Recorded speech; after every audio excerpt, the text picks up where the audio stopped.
Okay, so we're gonna be creating a Spark video, and to do that, you open up your browser. In my case, I used Firefox. You just go to adobespark.com or Google search it. I'm already signed in, but if you're not signed in, so once I'm in, you click on the blue plus sign, and then on the right, start from scratch and select video. All right, so while you wait for that, once you get the opportunity to do so, you type in your title and you click on next. Once again, you start from scratch. So once you click on start from scratch, it'll take a couple seconds to load, and then you'll be prompted to this blue screen. On the top right, I'm gonna go to music and turn it off because it has music by default. So we just wanna get rid of that. The plus sign in the middle indicates you that you can add video, text, or whatever you want. So we just insert the video. We click and drag using the circles on each end of those bars. And as you can see here, I am testing it out to see where I want the clip to start. And it'll take a couple seconds to do that, but as you can see, it's very easy. It's only click and drag. So once you feel comfortable where your clip begins and where it ends, you can kind of fast forward this.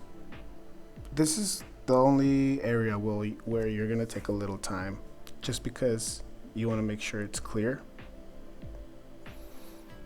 So there you go. I'm getting close to finding the clip that I want. I click play again, and then I'm going to go to save on the top right. Wait a couple seconds for this to save, and we're going to be taken back to the blue screen. Once again, we're going to continue editing the video.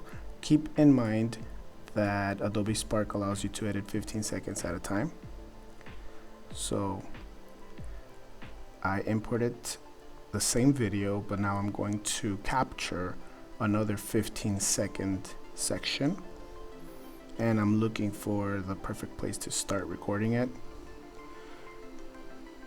And once you find it, you click on save. Obviously, there's another way to import a clip, so you can also click on the arrow pointing to the right icon inside of the screen right here, which is this one. That one automatically chooses the clip you've been using. If you noticed, it didn't take me to the Finder where I have to select my clip. It automatically has the one you were using before. It's like to use a continuation. So once I find my favorite place to end it, you save.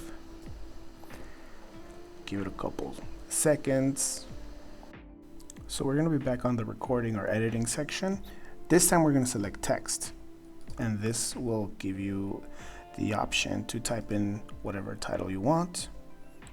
You can click and drag this section. Like, I would prefer to put it in the beginning, so I can click and drag it, take it to the beginning. And then you can click on the play button that's on the left side of the editing section, just to kind of preview what it's looking like. And this is what it looks like right now, but I'm going to X out of this to go back to my editing mode. So I'm going to click the plus sign, select an image or a photo, and I previously created a Spark post title page that I'm looking for, which is this one. Emotionally connect with students through branding. You can also click and drag it to wherever you'd like. I'm changing my mind and putting the text I typed at the end. You're free. You will have the freedom to do all of this and finally download your final product. We'll give it a couple moments. We can read some of the good advice from the folks in Adobe Post.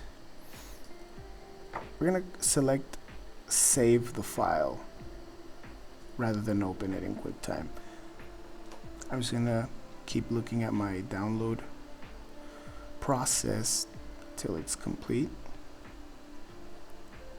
Once it's complete, I'm gonna double click on this to see the final result. And I'm gonna click on play and see what it sounds and looks like. And ready to go.